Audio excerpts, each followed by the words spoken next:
Hello everyone, welcome back to my another blog. So আজকের ভিডিওতে আমি দুটো রান্না করব, হাতে মাখা মাছ দিয়ে ঝিঙে দিয়ে একটা চচ্চড়ি, আর বানাচ্ছি মাংসের জন্য একটা মশলা তৈরি করে নেব। মিক্সচারে দিয়ে দিব শুকনো লঙ্কা, আদা, রসুন, পেঁয়াজ কুচি পেস্ট করে নিয়েছি। এবার কড়াইয়ে ফোড়নে যাবে সর্ষের তেল, জিরে, তেজপাতাটা দেখো কাঁচা তেজপাতা, সঙ্গে যাবে গোটা গরম মশলা আর পেঁয়াজ কুচি, 4টে পেঁয়াজ কুচি দিয়েছি কিন্তু। এবার দিয়ে দিব লবণ, হলুদ দিয়ে ভালো করে পেঁয়াজটাকে ভেজে নেব। এবার বেটে রাখা মশলাটাও দিয়ে দিব।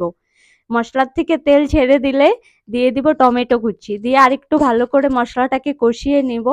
তারপর কিন্তু দিয়ে দিব মাংসটা।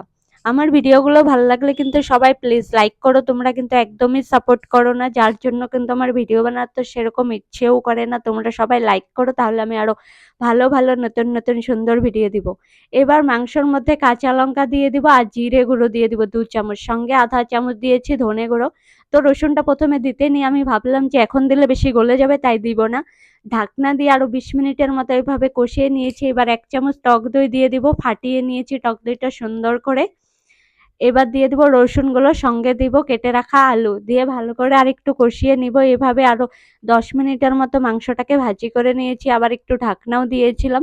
এবার ঢাকনা তুলে আরেকটু ভালো করে ভেজে নিয়ে তারপর কিন্তু পরিমাণ মতো জল দিয়ে এটাকে সেদ্ধ বসিয়ে দেব। আর ওদিকে কিন্তু আমি সব সবজি টবজি এগুলো যেগুলো আছে, মাছ সবজি, সেটা মা কেটে দিচ্ছে, আমি একটু একটু মার সঙ্গে হেল্প করে দিচ্ছি। এবার ঢাকনা তুলে ধনেপাতা কুচি দিয়ে আরেকটু ভালো করে কষিয়ে নিয়ে পরিমাণ মতো জল দিয়ে জাল দিয়ে নিব, তাহলেই কিন্তু হয়ে যাবে মাংসটা। আজকে কিন্তু মাংসতে আর গোটা গরম মশলা বাটা বা অন্য কিছু দিব না, শুধু জল দিয়ে জাল দিয়ে নিব আরো 20 মিনিটের মতো।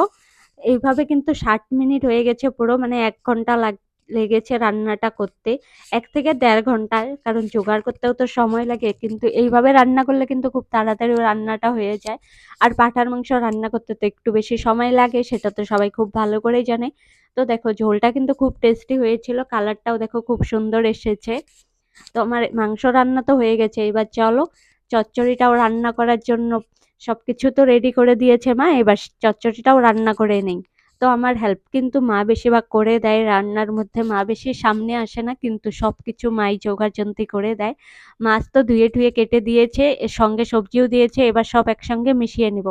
সবজিতে আছে আলু আর ঝিঙ্গে আর পেঁয়াজ কুচি দিয়ে দেবো, সঙ্গে একটু রসুন আদা থেতো করে দিয়েছি, জিরের গুঁড়ো অল্প দিয়েছি, দিয়ে সর্ষের তেল দিয়ে লবণ হলুদ দিয়ে ভালো করে মাখিয়ে রেখে দিব। এদিকে এবার চলো চচ্চড়িটা বসাতে হবে। কড়াইয়ে সর্ষের তেল দিয়ে জিরে ফোড়ন দিয়েছি, তারপর সবজিটাকে দিয়ে ভালো করে একটু কষানো হয়ে গেলে সবজিটা ঢাকনা দিয়ে সেদ্ধ হওয়ার পর মাছ দিয়ে নামিয়ে নিলে কিন্তু হয়ে যাবে।